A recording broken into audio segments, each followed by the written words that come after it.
So the starting point of this study, described in Claycomb et al. Developmental Cell, was our desire to really test the dogma in developmental biology that differentiation occurs solely by changes in gene expression and not by changes of DNA content of the cell. And in fact, we knew in development that there were cases in which genes became amplified to allow for abundant gene expression, but these were sporadic cases that had been isolated. So at the time we initiated this study, there were attempts beginning in cancer genomic labs to adapt comparative genomic hybridization to actually measure changes in DNA copy number as well as changes in transcript levels. And Giovanni Bosco, a postdoc in my lab at the time, had the idea that we could take this comparative genomic hybridization approach as a way to address whether in development there were additional examples in which gene copy numbers accompanied cell differentiation. So Doug Fenger, a PhD student in the lab who knew bioinformatics, teamed up with Matt Benasutti, a technician in my lab, and together they made microarrays. These were microarrays containing Drosophila cDNAs, and we used these to systematically measure gene copy number during differentiation. The first tissue that we looked at, which is reported in this paper, were the ovarian follicle cells. And it was already known in the ovarian follicle cells that there were two clusters of eggshell protein genes that underwent amplification, and that these extra gene copy numbers were necessary to allow for really robust expression of these genes to make the eggshell.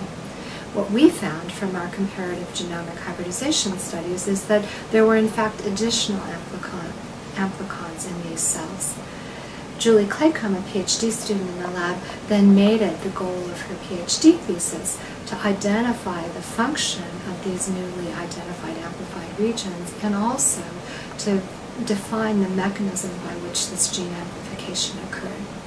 So these new amplicons did not contain any previously known genes required for follicle cell function, but Julie found that they all had genes expressed in the follicle cells and that those genes were required for follicle cell function. Furthermore, she found that some of these amplicons only increased to modest copy number levels, but they highlighted specific populations of follicle cells in which these genes were robustly expressed. All of these amplicons undergo gene amplification by a replication-based mechanism, by repeated firing of a replication origin at a defined site within each gene region. Julie looked at the mechanism of that and discovered that there's exquisite developmental control of this replication, that not only are the number of rounds of origin firing precisely timed with respect to follicle cell differentiation for these different amplicons, but also the time at when the origins fire varies with amplification as well. So subsequent to this study, we've used these as models to understand how a metazoan replication origin can be activated, and we found that there are in fact a myriad of ways to trigger activation of a metazoan replication origin.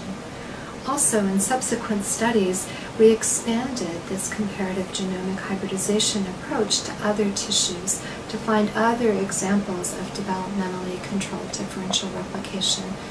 And in a number of Drosophila tissues, we found that in response to differentiation cues, there are regions of the Drosophila genome that become under-replicated.